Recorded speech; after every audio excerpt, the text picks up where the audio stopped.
So I finished listening to Dare to Hold, which is the 4th book in the Dare to Love series by Carly Phillips. Our main male character is Scott Dare. He is a cop.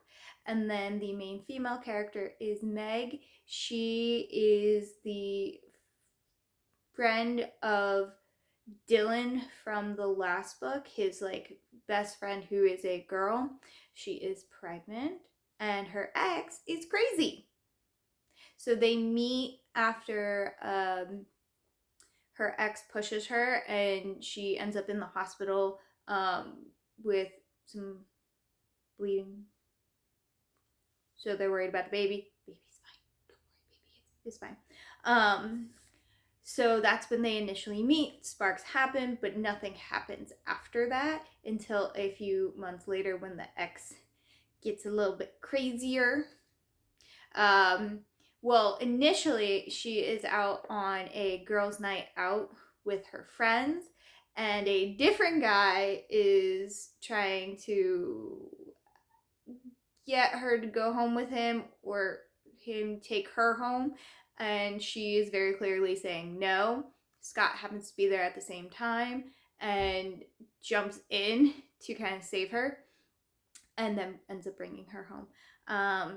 And then, X gets a little bit crazier escalation, so then he kind of involves himself in her life. Oh, they also had a release team one night. It's only supposed to be one night, but Scott, of course, wanted more, so he's trying to also figure out a way into her life, and the crazy ex kind of gives him the window that he needs because now he can protect her. So yeah, so you got protector romance as well going on. Kind of some forced proximity because he ends up moving her in with him. They both have a lot to work through emotionally because he's got some baggage from his first marriage. She's got the baggage of I've always been picking the wrong guy and I really need to just stand on my own 2 feet instead of always relying on a guy, especially the wrong guy, but Scott's the right guy, so she has to figure that out for herself. But overall, I did enjoy this book. The only thing that I didn't like about this book is there was no epilogue. There was no okay, they had the baby. Obviously, she's gonna have the baby. I know she has the baby. So I'm thinking there's no epilogue because their story is going to kind of continue as a side story in one of the other books coming up.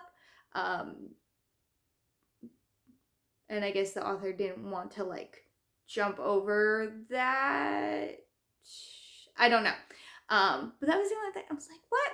Why is there not an epilogue? But it's okay. It's not a big deal that there's no epilogue. Happy reading.